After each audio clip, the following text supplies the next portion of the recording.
বেড়মুজু 2 নম্বর গ্রাম পঞ্চায়েত অফিসে আমাদের একটা ডেভেলপমেন্টের মিটিং ছিল। সেই মিটিংয়ে উপস্থিত ছিলেন জেলার ডিপিআরডিও ম্যাডাম, আমাদের ব্লক ডেভেলপমেন্ট অফিসার বিডিও সাহেব এবং জেলার অন্যান্য আধিকারিকরা।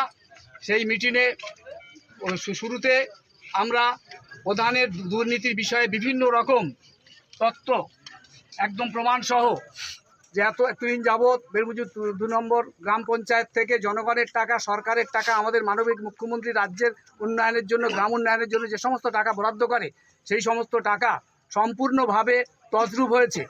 তার জন্য বিভিন্ন দপ্তর, SDO, BDO, DSP, SP, DM, এমনকি আমাদের রাজ্যের মুখ্যমন্ত্রী পর্যন্ত তদন্তের জন্য আমরা পাঠাই। তার প্রথম পর্যায়ে তদন্ত হয়ে যায়।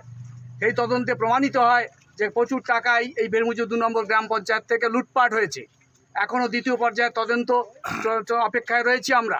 এর মধ্যে ডেভেলপমেন্টের ব্যাপারে মিটিং চলাকালীন আমরা যখন প্রমাণ প্রুফগুলো আবারও ডিপিআরডিও ম্যাডামের কাছে হাজির করি, সেই সময় আমাদের প্রধান, দায়িত্বপ্রাপ্ত প্রধান, বর্তমানে দুর্নীতিগ্রস্ত প্রধান হাজি সিদ্দিক মোল্লা আমাদের মেম্বারদের উপর চড়াও হয় এবং অশ্লীল ভাষায় গালিগালাজ শুরু করে, এমনকি জুতো পেটা করব বলে আমাদের উপর হুমকি দেওয়া হয়, মারধর পর্যন্ত করতে আসে।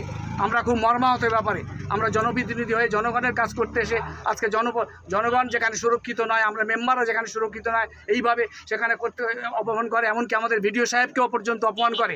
শুধু তাই নয়, আমাদের সন্দেশখালী ব্লক 2 এর মাননীয় সভাপতি দিলীপ মল্লিকের নামেও বিভিন্ন ধরনের আপত্তিকর এবং কুৎসা রটানোর একটা ঘৃণ্য চক্রান্তে উনি কথা বলেন এবং আপত্তিজনক কথাবার্তা বলেন। এমনকি বিডিও সাহেবের সঙ্গে স্বয়ং এই সমস্ত কথাবার্তা নিয়ে তর্জমা শুরু হয়, বিডিও সাহেব অপমানিত হয়। শুধু তা নয়, আমাদের পঞ্চায়েতের এবং আমাদের এনএস যিনি নির্মাণ সহায়ক শান্তনু প্রামাণিক, তাকে কুড়ুল দিয়ে কোপাবো, টুকরো টুকরো করবো বলে হুমকি দেওয়া হয়।